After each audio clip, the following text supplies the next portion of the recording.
I'm Lauren Green, and you're in the Strategy Room. Aides from Dr. Ben Carson and GOP frontrunner Donald Trump's campaigns are communicating with the Secret Service, requesting official protection to be given to the candidates. While it is rare for Secret Service protection to be given before the party's nomination, official protection will likely be granted based on threats of these two candidates.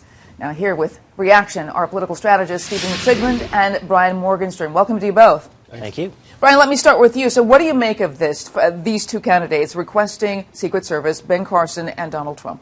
Well, they're, at the top of the polls. They've been there for a while. I hear that there are threats that they're basing this request on, and that's how the Secret Service is assessing it. And that's fine. Nobody wants a presidential candidate to be attacked or in danger. So I assume they're doing what's right for them. From a political angle, I suppose it could have an air of legitimacy that it can add to a campaign. I don't think that's a consideration. It might just be a byproduct. But, yeah, I mean, it's fine. If they're under threat, they should have protection. You know, Steve, Hillary Clinton gets Secret Service by reason because she's the former First Lady. So, but Ben Carson, Donald Trump, what do you make of that? Look, I think the Secret Service makes these determinations. The candidates and their campaigns make the requests, and the Secret Service makes the determinations. If they determine that there's a legitimate security threat and that they need Secret Service protection, I don't think any of us can really know the facts to question that. What it means politically, I think it means absolutely nothing politically, to be honest with you. I mean, just the very fact of it is maybe an interesting story to the press, maybe interesting for us to talk about, but I don't think it has an impact one iota on their poll numbers or their chances of success. You know, Brian, both Donald Trump and Ben Carson are saying that the threats were just onerous. I mean, they're really bad stuff. But Trump already has his private Secret Service. I mean, so we can kind of, okay, maybe, but Ben Carson is a little bit different. Should there be a difference that way?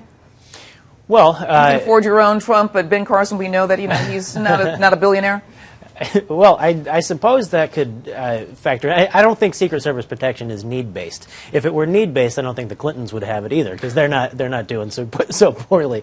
But look, both these guys have big crowds, and I think that's part of it. I mean, Donald Trump did that rally in Arizona where he had 30,000 people. He did something at the arena in Dallas where he had 20,000 people. When you have crowds that size, I think it might make some sense to bring in a more legitimate security force than, with more access to information than necessarily a private organization might have. This is not unprecedented, though. Barack Obama did have Secret Service in his 2008 campaign before the nomination because there were obvious threats. He was the first black candidate to really be close to the presidency, and so they deemed that a huge threat.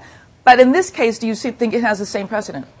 Yeah, look, I think in part it's about the kind of onerous and divisive politics that we have in this country right now, right?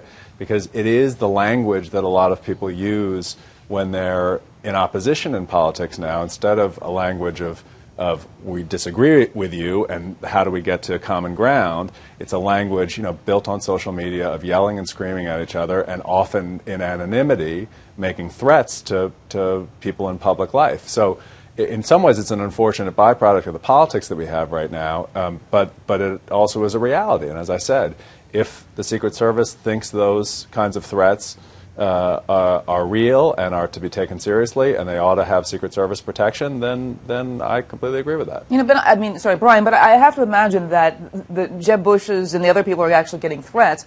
Should they be providing Secret Service protection to all of the candidates, regardless of if they're frontrunner or 1%?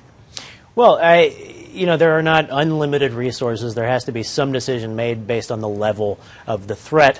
And I think that when we get a little closer to the election, when you get about 4 weeks out from voting, so we're talking about New Year's Day, when about 4 weeks before the primaries start, when the math starts to shift dramatically, well, when somebody else takes the lead, then somebody else may start to get a lot more threats. And so, whichever candidates end up being close to or closer to the finish line are probably going to end up with protection as well. It's just a matter of time. Yeah, I mean, look, in the end, it shouldn't be poll-based. I mean, it should be threat-based, but the reality is the two do tend to track one another because the higher you get in the polls, the more attention you get. Hillary Clinton has been somebody who's been in the public eye and under public scrutiny for 25 years. So, of course, the threats are very significant to her. Trump and Carson have risen in the public consciousness because of where they are in the polls, and I imagine that there's some security risk associated with that. All right, I want to thank you very much, Steve and Brian, for being here. Thank you. And you want to check out foxnews.com for more on the 2016 presidential race. I'm Lauren Green, and thanks for watching.